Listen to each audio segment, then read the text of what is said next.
Hi, I'm Christy Shriver, and we're here to discuss books that have changed the world and have changed us. And I'm Garry Shriver, and this is the How to Level It podcast. Today we finish up our three-part series on Albert Camus' classic novella, L'étranger. Did I finally say that yes. right? Oh, great. That's translated in English to either the stranger or the outsider, depending on which side of the Atlantic Ocean you reside. Yes, and we talked extensively about problems with translation when we discussed Emily Wilson's translation of the Odyssey, but it's a subject that will come up any time someone seeks to translate anything. How much of any translation is affected by the personal interpretation of the translator? Even in a book written so deliberately simple in its construction that most French 3 students can read it in French, the translation of this book has seen a fair share of controversy, starting with the title, but extending to page after page. Let me give you an example from the first page, and then if we have time, maybe we'll revisit the last page when we get to the end today. But that famous first line that reads, Aujourd'hui, maman est morte. Aujourd'hui means today. Is morte means dead. That sounds pretty straightforward, but the problem is, how do you translate that second word, maman? Some translators have translated it mother, but others say if you do that, you throw the book off, arguing it's not today mother died, it's today mommy is dead. But mama isn't exactly mommy either, because mommy is kind of babyish. But it's an English word that has tenderness, and mother can be sterile. Also notice that there was a change in the order of the words in English. And in a book so intent on using words so sparingly and so deliberately, do we miss the true impact of that first line if we say mother died versus mommy is dead? So you know what I have to say about all that? No, what do you have to say? I think it's just absurd. Yes, it is. It's absurd. It's all absurd. And yet it matters, which is the definition of absurd. Well, I have a controversy to bring up in regard to misunderstanding and misrepresenting Camus. Oh, really? Yes. We'll go down the music road for a moment. Yay! In 1976, the English rock band The Cure released its very first single, and it was titled Killing an Arab. You know, the intent of the single was to reference and really honor Camus' novel. I want to read the lyrics and see after reading part 1 of the novel if you see the connection the songwriter Robert Smith was making with Camus. Let's do it. Here's what he says. Standing on the beach with a gun in my hand, staring at the sea, staring at the sand, staring down the barrel at the Arab on the ground, I can see his open mouth, but I hear no sound. I'm alive, I'm dead, I'm the stranger, killing an Arab. I can turn and walk away, or I can fire the gun, staring at the sky, staring at the sun. Whichever I choose, it amounts to the same, absolutely nothing. Well, even if it's controversial, he captured the essence of the book. Yeah, for sure. From a literary perspective, it's a fairly straightforward musical homage, not just to the story of the stranger, but it clearly expresses, Camus' vision of the absurd, this indifference of the universe in the face of humanity. Yeah, I think so too. However, it was not universally well received. I mean, The Cure were labeled as racist and have sometimes chosen to sing the song with revised lyrics of kissing an Arab. Well, to be honest, as I look back at the words and think about that title, with no context, even though it's obviously a direct reference for sure, it most certainly would be misunderstood to anyone who hasn't read The Stranger, which I'll just speak for Americans. That would probably be most Americans. Or they were forced to read it in high school and forgot it. Yeah, true. That's true too. In fact, if you were to read just the title, Killing an Arab, on Spotify or Apple Song Suggestion, you likely would be kind of triggered, especially if you are Middle Eastern or have friends or professional acquaintances, which today most of us do. I don't even think that's even arguable. And so it's been The Cure's most controversial song for the last 50 years. Wow. Well, they haven't been making music for 50 years, but it stands out, right? Yeah. It's been widely dropped from radio. It's been rebranded under the title "Standing on a Beach," which has helped some. It also contains a sticker on the album. The sticker reads, "The song Killing an Arab has absolutely no racist overtones whatsoever. It is a song which decries the existence of all prejudice and consequent violence. The Cure condemn its use in furthering anti-Arab feeling." So, although it has had this controversial bit for those of us who love music, The Cure is really what introduced me to The Stranger.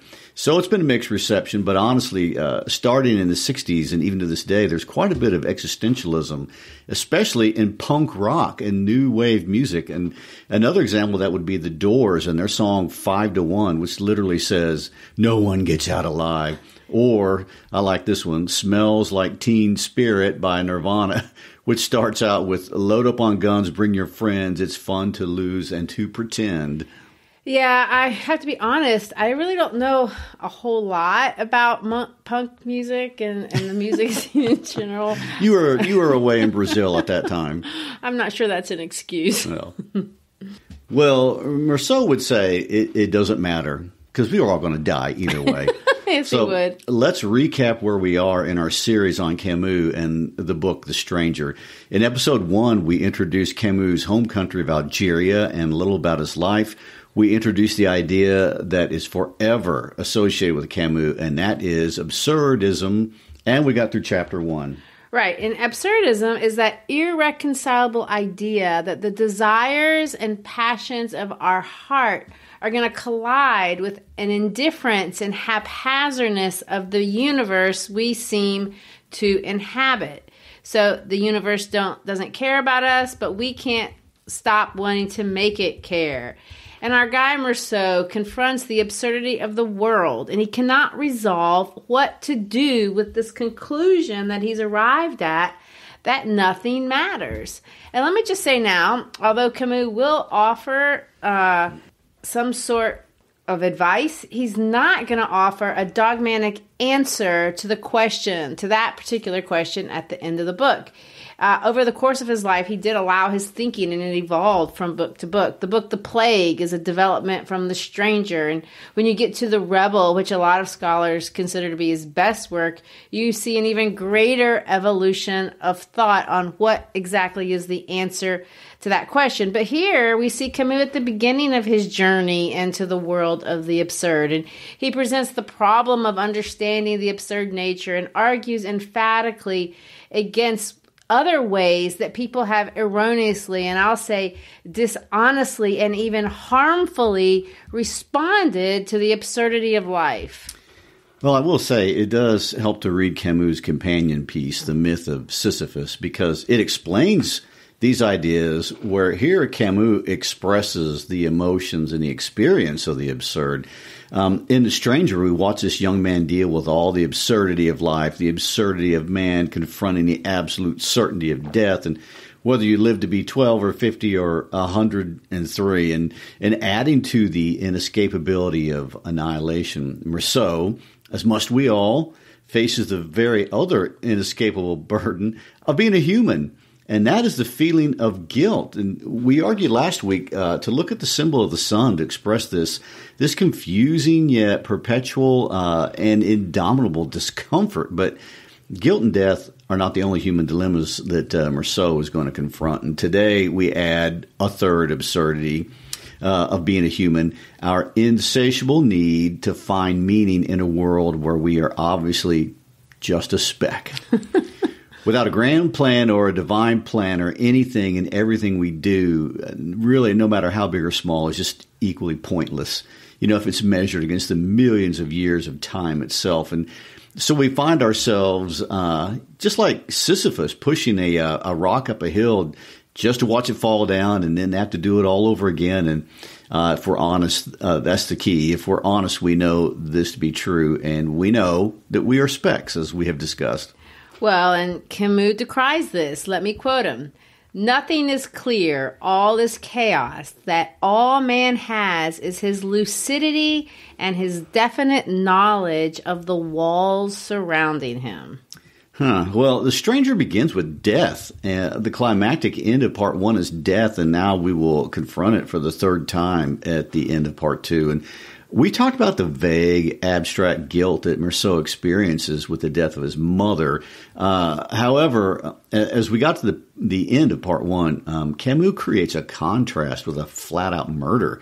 That's a more concrete expression of death, and that's got a straightforward connection to guilt. And when I finished part 1, there was no confusion in my mind as to who was guilty of the murder.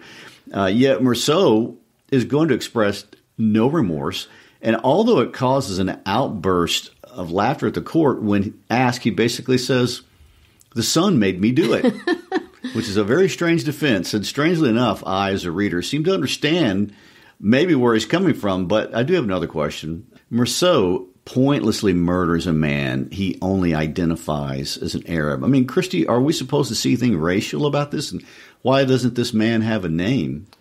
Well, again, any question with Camus always is going to have a difficult answer. Okay. But we know Camus had many Arabic friends. We know that. So I don't think we should look at this book in terms of race. This story claims that no one's life has value, regardless of anything, period. French or Algerian, you're matter. Still worthless. Yes. The Arab is insignificant for sure, but so is Meursault, who won't even outlive the Arab by a year. It's not about the Arab. It's not about the man or the woman who gets beaten up by Ramon. It's not even about Marie. All three of these people are victims. The Arab, obviously, the last and the most horrific expression of victimization. This is about Meursault, who cannot see that any of that even matters. And so if nothing matters, what's the difference? Eating, drinking, sleeping, smoking, beating up women, getting a promotion, murdering people. It's all the same. Total nihilism. Nothing matters. Oh, why are we laughing? I don't know. Doesn't matter. There you go. What is interesting about Meursault, beyond being pretty nihilistic, is what he does with this reality. And what he does is refuse to pretend things matter when he clearly believes they don't. He won't pretend to love Marie if he doesn't. He won't pretend to care for Ramon's girlfriend, so he doesn't. He doesn't feel any sadness when his mom dies, so he doesn't cry. He doesn't have remorse for killing the Arab, so he doesn't fake it. And that is how most of us are different, really, from Meursault. I mean, we clearly understand that as social beings, no matter what we actually feel, we should follow certain social it's norms. Advisable. Yeah. So for most of us in these same situations, no matter how we felt about any of this, we most certainly would have expressed the proper emotions, and we would have expressed empathy. You know, you may not cry at your mother's funeral, but you wouldn't smoke a cigarette. I mean, last episode we read a quote by Camus describing Meursault, and Camus said that Meursault is simply a man who does not play the game. And today we ask, is it for this reason that he is ultimately killed? Exactly. And is he right to not play the game? That's the question. And Camus says yes. And that is what makes him a hero. Because up to this point, you know, you don't like this guy, but your opinion should shift a little bit. At least he wants you to. And this is a person that we can emulate in one way. He is not a person that does just every single thing wrong. Well, I would like to point out one of the tricks that Camus pulls off in this book is he takes somebody who's looking like a sociopath, who has no empathy for other humans, and turns him into a hero. And exactly. So the big question is, what is the game of life? I mean, what's wrong with following social norms? And what does Camus value here with this really disagreeable character? And finally, why are the stakes of this game so high that refusing to play it's going to cost lives? Obviously, again, as we could do with all things Camus, great questions. We have to stop asking questions. They're all difficult. Oh, it's not possible. But here's the paradoxical answer that will take the rest of the episode to really flesh out. Truth one for Camus. This is basic. Death is inevitable. We start there. Truth two. The cost of playing the game is never living at all. For Camus, many of us commit philosophical suicide pretty early on. And so when we do that, we actually confess to ourselves that our lives are not worth living. Well, I'm going to, it's a metaphor that makes sense, I guess, but that's really abstract. And what does philosophical suicide even look like? Yes. Enter part 2 of the book. I'm glad you asked. It shows us. As we look at Meursault, who never commits philosophical suicide, that's the thing that this guy doesn't do. We see a guy who stays honest with himself until his moment of death. And let's look at the truths that really define him. For one, Meursault is an atheist. He doesn't like religion at his mother's funeral. He doesn't even like Sundays. He doesn't believe in God. And so he won't pretend that he does, because he doesn't. This, by the way, isn't necessarily an appropriate social belief in the 1940s, not in France, not in Algeria, not in a lot of places around the world. Meursault is told that everyone believes in God. He is told that all criminals confess before they face the guillotine. Of course, a careful reader knows, well, that can't possibly be true. All people agree on nothing. What might be true that most of us under pressure will pretend to believe in whatever we need to fit into our communities. Be we Christian, Muslim, Jewish, Hindu, Buddhist, anything. Many of us do believe that's true, and I'm not going to take away from that. But what about the others that don't? Often we play the game. In this culture, to be an atheist is to be an outsider, and most of us just don't want to be that. But for Meursault, he absolutely cannot make himself pretend. He isn't going to pretend to be a Christian just because the magistrate wants him to, or just because the priest wants him to. Even if just a half-hearted fake confession would extend his life, and culturally it probably would have. He's also not going to lie to himself about believing in Jesus just so he can keep on breathing air. And let me add that neither the magistrate or the priest really do anything to actually meet him where he's at with his atheism. And they don't try to have an honest conversation or even really trying to make sense. They don't try to cite some ontological arguments for the existence of God by quoting René Descartes or Soren Kierkegaard or any of those people. I mean, there is no discussion about the proofs of God. No, they don't even quote the Bible. They make it about themselves. This is the quote. Do you want my life to be meaningless? And this, of course, is an absolute absurd line of reasoning to Meursault. And it's an absurd line of reasoning to anybody reading the book. It's irrational. Camus is suggesting that they won't have these conversations, not even with themselves. These guys have already committed philosophical suicide. They just want an easy answer to the problem of finding meaning in their lives, and it doesn't matter if it makes 0 sense. Meursault sees this as absurd. I mean, that's why he's nihilistic.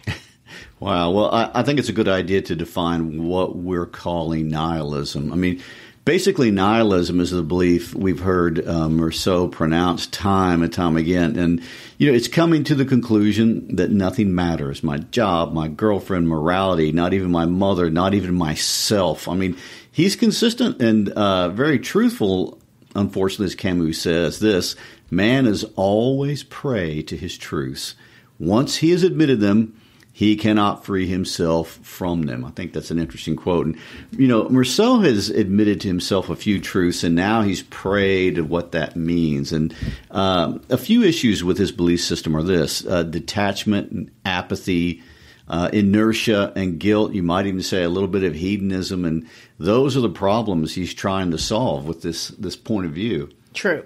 And in part 2, our absurd hero is interrogated after being arrested for the murder of an Arabic man on a beach. Part 2 feels just as absurd as part 1 does, but in a very, very different way. In the first part of the book, we see the absurdity in how Meursault reacts to life. But here we're going to see the absurdity in the world and how everyone else is reacting to life. Meursault is locked away in a prison with nothing to do. He even has to give up smoking, poor guy. Well, that'll extend his life. No. By sentence 3, He's been locked up for a week, and he's in front of the magistrate. We don't have magistrates in the United States, but this is basically just their version of a judge. And a lot of time passes in the first and second chapters of part 2. 11 months to be exact, but nothing really happens. Meursault is stripped away from the world, from women, from cigarettes, from his job, from his favorite diner, and from his neighbors. He's cut off from everything. And Meursault was put through this crucible of nihilism to see if he can really subsist in a world with nothing. And he actually finds out that he can. He finds out once you get used to your reality, you can be happy anywhere. He's finding some amazing conclusions. Yeah. Meursault, well, you do that when your life is sped up so fast. But Meursault, since his arrest, has watched the world play a game with him almost as a game piece. He's been in the game. When he's appointed a lawyer, which is required by law to do, he literally says, "It all seems like a game to me." Meursault, as we know from Camus, won't play the game, but society will do that, with or without his consent. Meursault will face extreme pressure to play this game. He will confront first the power of the state, secondly, the power of culture in the form of religion, and finally, the power of the absurd, the magistrate, the priest, and the guillotine. He will lose only once, and that's to the absurd. This is a good time to look back at the myth of Sisyphus and Camus' first sentence, where he says the only serious philosophical problem is about committing suicide. Should I kill myself? This seems rough, and of course he is talking about physical suicide. But more importantly, the broader idea is something he terms philosophical suicide. And the idea of physical suicide is obvious. One decides that life really has no point at all, and so one physically, can despairingly choose to take it. True, and I want to be clear about this. Camus absolutely rejects this notion. Suicide is not an answer. Not physical suicide, but also not philosophical suicide. This second dimension of suicide is what is symbolized in this book by this powerful symbol of the crucifix, and we see it in the role of the priest. For Camus, philosophical suicide is just as damaging, and honestly, maybe it's even more damaging than physical suicide. For one reason is often philosophical suicide leaves you vulnerable to demagoguery and violence and murder in the name of and I'll put it this way, in the name of an ism. The isms. The isms. Camus suggests philosophical suicide is way more common as an approach to dealing with life's absurdity. It's an easy but a very dishonest way to confront life's absurdity. It's hypocritical, and it demands that we lie not just to others, but to ourselves. It demands we surrender our freedom of choice, our consciences, and that what defines us as being human. It's what makes us alive to begin with, is our consciousness. And if you violate that, that's what he's going to call philosophical suicide. In the midst of World War II, this was what he saw in Europe. And the result was death and despair and destruction, and really all in the name of a greater good. And I want to point out that Camus was very much a war hero. During the Second World War, he joined the Combat resistance group. He became the editor of their underground paper during the war, and after the war, he faced real danger. Death was not theoretical in Paris during the German occupation when you're an outspoken member of the resistance. No, I would say not. Yeah, draws a lot of attention. And so from his early days as an orphan of World War I and the son of a woman from Spain, he saw what people did in the name of their ism, whatever it is, in the name of fascism. Many defied their own consciences and followed Hitler and Franco. And in the name of communism, millions were butchered. And in the name of nationalism, Algeria tore its own country apart. And in a Combat editorial published August 8th of 1945, Camus was the first to condemn the United States for dropping nuclear bombs on Hiroshima and Nagasaki. He called it the terrifying perspectives opened up to humanity. All of these are demagoguery masquerading as humanitarianism, and that's the great problem. Yes, and religion has masqueraded as well. The name of God, in which Camus didn't even believe, has often been wielded like a weapon to force us to surrender our consciences, to commit philosophical suicide. So there's pressure from within and pressure from without to lie to ourselves. I mean, it's just a miserably easy thing to do. And, of course, from a psychological perspective, that is crippling. I mean, every time you lie to yourself, you disorient yourself in the world. And that's a super important idea. So why do it? Well, we do it in response to the absurd. I mean, according to Camus, we need to have meaning in the world. And we want to be part of something big and meaningful that will outlast us and define us and give us a reason to confront our suffering. And so we pick something. And it could be anything, really. It can be a career, a child, a sports team, a delusion of a personal dynasty. I mean, lots of people do that. But what Camus saw was people in 1940, it was their ideologies, their isms, their religions, some of which were secular religions. These are the hidden demagogueries, which he's going to illustrate really in part 2 of the book. Well, I think we need to, that's a big word. What's a demagoguery? Demagogues, those are great. Demagoguery is when a leader really is going to appeal to the lowest prejudices of people and emotions. And he's going to create very simplistic cures for very complex problems. There will always be a scapegoat with a demagogue, and the ultimate goal is just to dominate everybody. Well, in Chapter 1, Meursault is interrogated by his lawyer. And as the questions progress, they take on a sort of apparently very disconnected line of questioning about whether or not Meursault believes in God. Meursault says he doesn't. The lawyer returns with this line: "It was impossible. All men believe in God." And of course, we know anytime someone says all people do this or no one does that, that's the language of demagoguery. We can't say that all people do anything. All people don't even breathe. There's always the ones on the ventilators that don't.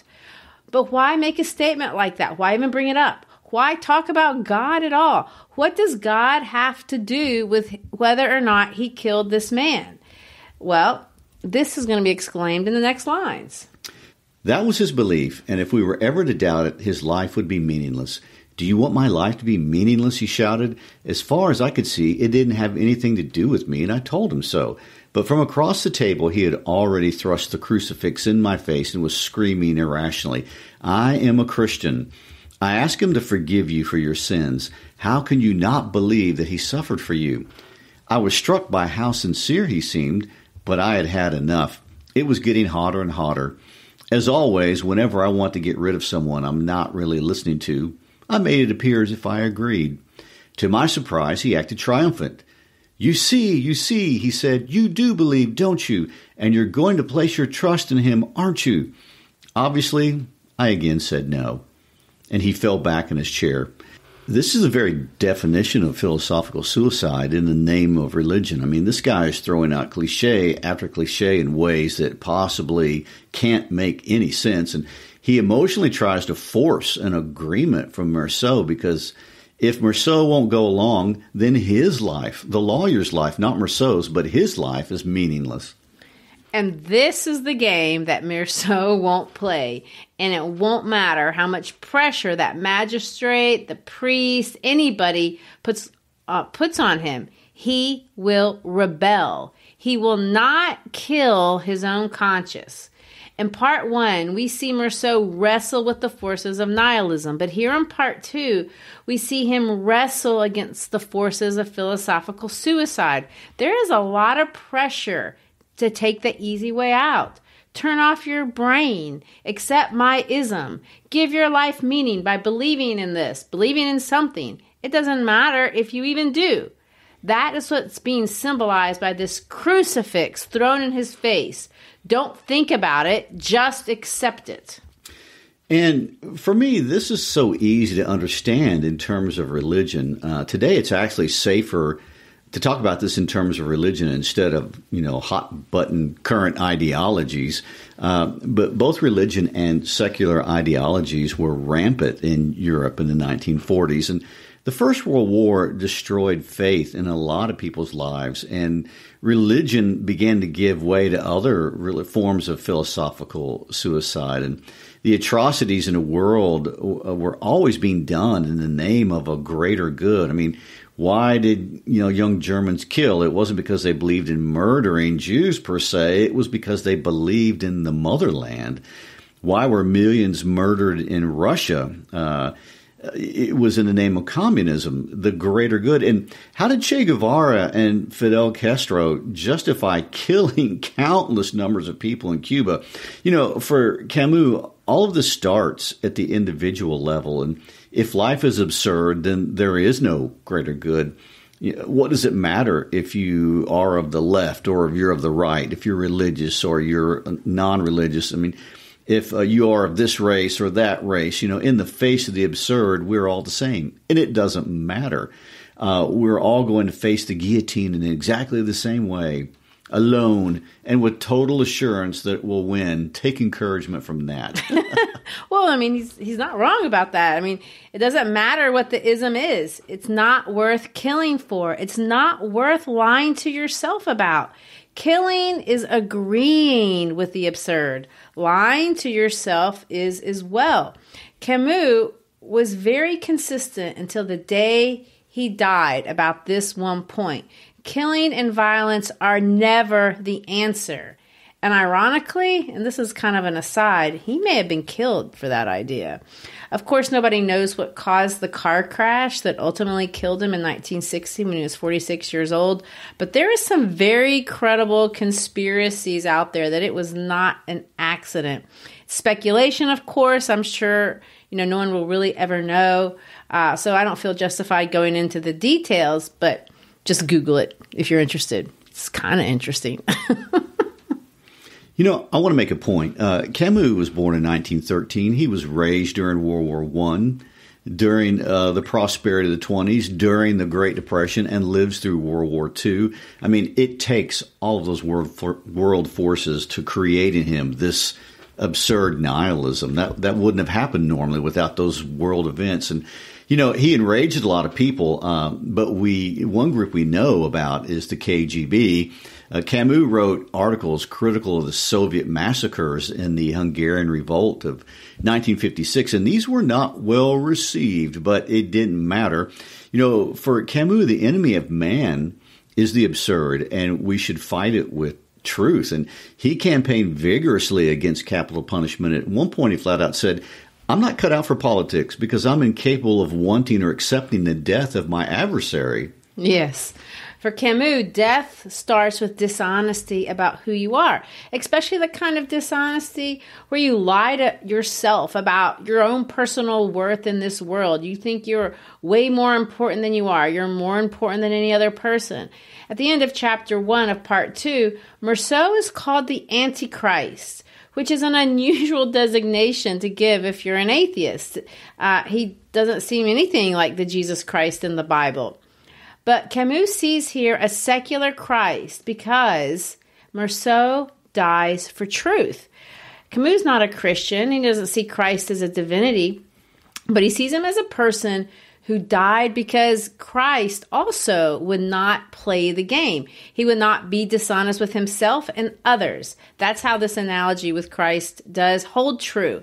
Camus' idea is that both Meursault and Christ died because they stood up to a society bent on forcing them to confess lies about the nature of reality, which they absolutely would not do. Albeit, their truths were very different. But in both cases, they preferred physical death over physical freedom, but mental slavery. So much going on there. That makes a person's head spin. How can we possibly understand all of that? I know it's philosophically really complex, and you just have to think about it for a long time. It's easier though to see it, and I like that Camus wrote a story. Over the course of time, we watch as prison strips every pleasure out of Meursault's life. If you remember in part 1, Meursault pretty much lived a life with the goal of finding as much pleasure as possible. His joys were, smoking, sex, eating, relaxing, that sort of thing. But in jail, they strip every one of those away. And they say that's the punishment. But it's also somehow where Meursault finds some sort of peace and freedom. And I'm not saying Camus advocating for, this kind of stoic lifestyle. But here we see that he's stripped from this terrible burden of guilt that bears down on him. Here we see Meursault. He has to sleep on boards and there's bugs crawling all over him. His bathroom is a bucket. It's all pretty bad, but that's really not the point. After a while, Meursault adjusts to it. And in chapter 2, he says it this way. At the time, I often thought that if I had had to live in the trunk of a dead tree with nothing to do but look up at the sky flowering overhead, little by little, I would have gotten used to it. Then he remembers something his mama used to say repeatedly, that you could get used to anything. Yes, you can if it's all absurd, and which, of course, it's what he does. For a nihilist who has said that nothing matters for the entirety of the book, the biggest paradox of the entire book is that Meursault does not want to die. He does not wish for suicide of any kind. The law kills him because he wants freedom on his own terms, and he can't have that. I mean, he's killed in pursuit of life. He's killed because he will have his philosophical freedom, even if it costs him his life, and he will not commit philosophical suicide. And Camus, in the Myth of Sisyphus, talks about the draw we have towards finding a meaning in a man-made construct. He says this, there is so much tenacious hope in the human heart. Even the most desperate men sometimes give their consent finally to illusion. True. And if Meursault has decided anything in his life, he has decided that he will not be that guy. But if he rejects nihilism, and I'll say that he does, and then if he goes on to reject philosophical or physical suicide, then what's your other option? How do you solve the reason to keep living in the world? What do you do to face the absurd? That's not a question Camus knew the answer to in his 20s. So don't expect a fleshed out answer. But Camus thinks he found step 1 in the process. And even if you're not a nihilist or even if you're not an atheist, there is something to agree with here. Meursault's life is going to get incredibly shortened, and we see him change significantly in part 2. In chapter 3, we watch his trial. It's absolutely yet another expression of the absurd. There's never any doubt as to whether he killed or didn't kill the Arab. The question seems to be about if he should die for it. There's a long list of personal friends that come to his defense, but mostly they revisit the death of his mother, and it appears that he is being tried not for the murder of the Arab, but for the death of his mother and his reaction to her death. All of it is surreal, and we can get this crazy, frustrated feeling when we read it.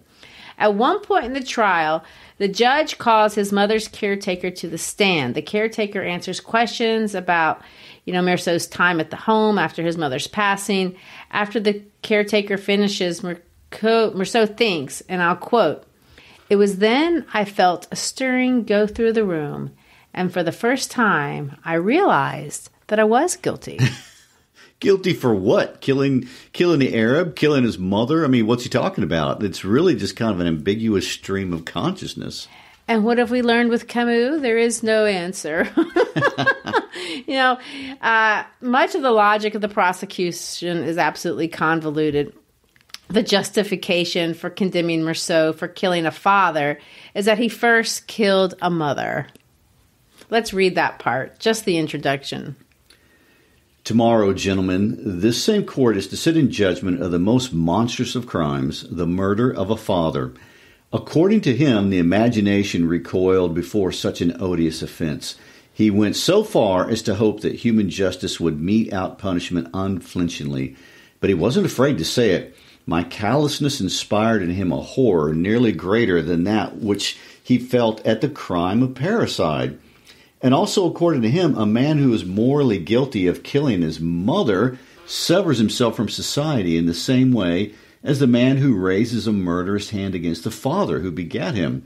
In any case, the one man paved the way for the deeds of the other, in a sense foreshadowed and even legitimized them. I'm convinced, gentlemen, he said, raising his voice, that you will not think it is too bold of me if I suggest to you that the man who is seated in the dock is also guilty of the murder to be tried in this court tomorrow.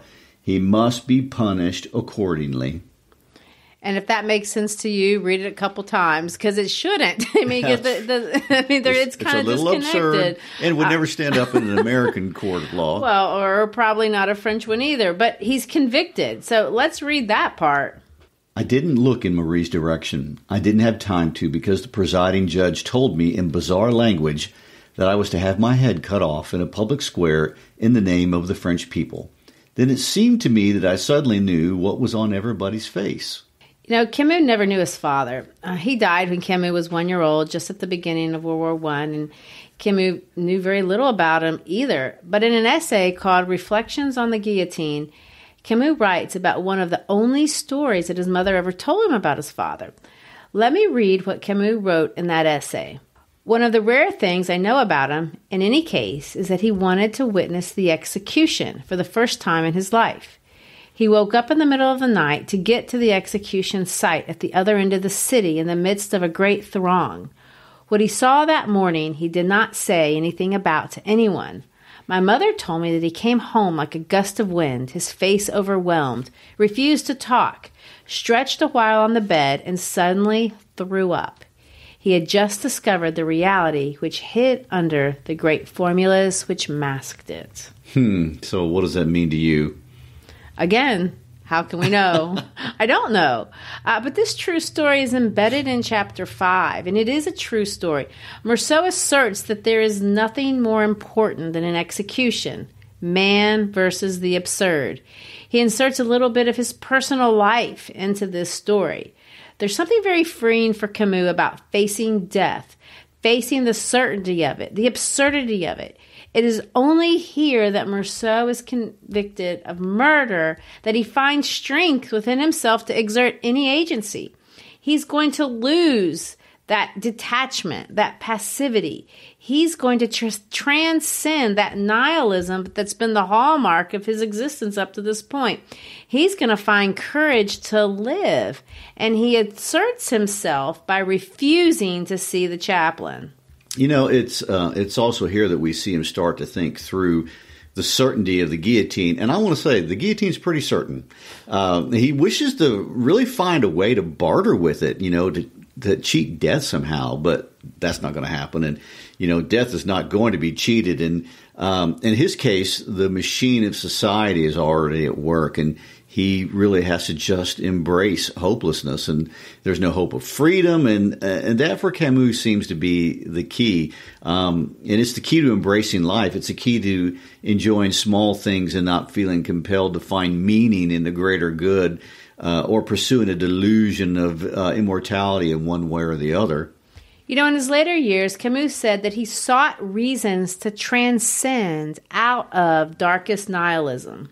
You know, if you're a thinking person, regardless of your position on the rational basis for the metaphysical or transcendent, the way to avoid nihilism is to find agency in yourself and, create your own future. And for Camus, even if the universe doesn't have a plan, you have consciousness. And it's really what makes you a person, and that's a great privilege, according to him. So don't give that up. Don't kill it off. Make a life for yourself and live. And Camus said it really this way: it is a problem of our civilization, and what matters to us is to find out whether man alone, without the help of the eternal or of rationalistic thought, may create his own values. You know, when the priest comes for the last time, Meursault engages him with courage, with agency, with emotion. Unlike we've seen at any other time in the book, he's awake. He's alive. His confrontation is passionate, and he realizes that the man he's talking to is already dead. Let's read. It's a long rant. We don't have time to read all of his reflections, but let's just read the first paragraph of that rant. Then I don't know why, but something inside me snapped. I started yelling at the top of my lungs, and I insulted him and told him not to waste his prayers on me. I grabbed him by the collar of his cassock. I was pouring out on him everything that was in my heart, cries of anger and cries of joy. He seemed so certain about everything, didn't he? And yet none of his certainties were with one hair of a woman's head. He wasn't even sure he was alive because he was like a living dead man. Well, you see a lot more emotion than you saw when Marie tried to marry him. Right. Yeah, but after that rant, after that confrontation, he's able to calm down and he sleeps. And he says, the wondrous peace of that sleeping summer flowed through me like a tide. When he wakes up, he thinks of his mother for the last time. He understands why she got engaged right at the end of her life. He feels ready to live life all over again. He opens himself, and I quote, to the indifference of the world and finds that he's happy. Some could suggest that's a really bad case of bad timing. Better late than never. I guess, and that's about as late as you can make it. I mean, after all the things Camus lived through during those turbulent decades, he never lost his faith in justice, the life of the spirit, and he never lost his faith in the power of truth. And, in a later essay titled Letters to a German Friend, he says this: man is that force which ultimately counsels all tyrants and gods. He is the force of evidence. If nothing has any meaning, you would be right. But there is something that still has meaning. In the same essay, he admits that he once had been nihilistic and thought exactly like the Rousseau Part 1, that nothing mattered. And if nothing matters, then it doesn't matter if you beat up a woman or kill a person whose name you don't know. And it matters just about as much as getting married or getting a promotion. But he doesn't stay there. Later on, he's going to say this: I continue to believe that this world has no ultimate meaning, but I know that something in it has meaning, and that is man, because he is the only creature to insist on having one. This world has at least the truth of man, and our task is to provide its justification against fate itself. And it has no justification but man. Hence, we must be saved if we want to save the idea we have of life. For Camus, man is nothing endowed with consciousness and the ability to have courage. And this is where Rousseau arrives. And here you said bad timing. Unfortunately, it's a little too late to live courageously or really live at all. But at least he doesn't commit suicide. He lives, and he lived, and he died free. And so he walks out to meet his fate with some of the strangest words to end the novel. And let me quote: I felt happy, and that I was happy again. For everything to be consummated, for me to feel less alone, I had only to wish that there be a large crowd of spectators the day of my execution, and that they greet me with cries of hate. What does that mean? That sounds terrible. Why cries of hate? Again, we can never know. This is still Camus. Wouldn't we like to? You'd think I would stop asking questions by now. Well, I don't think Camus really wants us to know exactly. We have to speculate. We know, of course, that Rousseau always felt like an outsider. He always thought that nothing mattered, not even him. But now he knows he's wrong.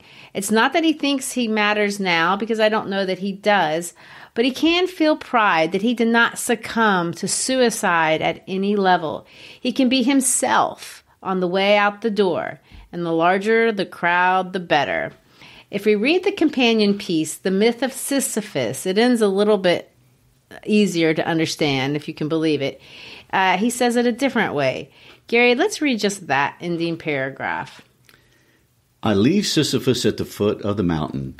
One always finds one's burden again, but Sisyphus teaches the higher fidelity that negates the gods and raises the rocks. He too concludes that all is well. This universe, henceforth, without a master, seems to him neither sterile nor futile. Each atom of that stone, each mineral flake of that night-filled mountain in itself forms a world. The struggle itself towards the heights is enough to fill a man's heart. One must imagine Sisyphus happy. The Stranger is not just a book for atheists struggling with nihilism, although obviously it's clearly that. The Stranger is about confronting the realities of your existence with intellectual honesty. The futile rocks of life that we pick up and carry up the hill just to watch them fall and just to pick them up and do it all over again. Confront the absurd. Doing this is not the ending point, but it is the starting point. Don't lie to yourself about your speckness. Don't inflate your significance, your role. Resist the demagogues. Don't commit violence. Be honest at least with yourself and take courage. Build if you want. Enjoy morning coffee if you want. Walk in the sun. Take the pressure off. Be honest at least with yourself. And last but not least, imagine yourself happy. Wow, that's almost a positive note after pages of darkness, you know? And, it is. And so now we conclude, not in the dark, but we're going to conclude in the light. And maybe we can even imagine the beautiful and bright Algerian sun. It won't make us want to shoot anybody like it did him. So thanks for listening. You've been with us through a difficult book to navigate. It's been very deep philosophically, but we hope you enjoyed our perspective and that we kind of tied up some loose ends about this very famous book. So thanks for being with us, and check out all of our social media. Check out our website at howtoloveitpodcast.com. Don't forget to buy a t-shirt or a mug and check in with us. We love to hear from our audience. Thanks again. Peace out.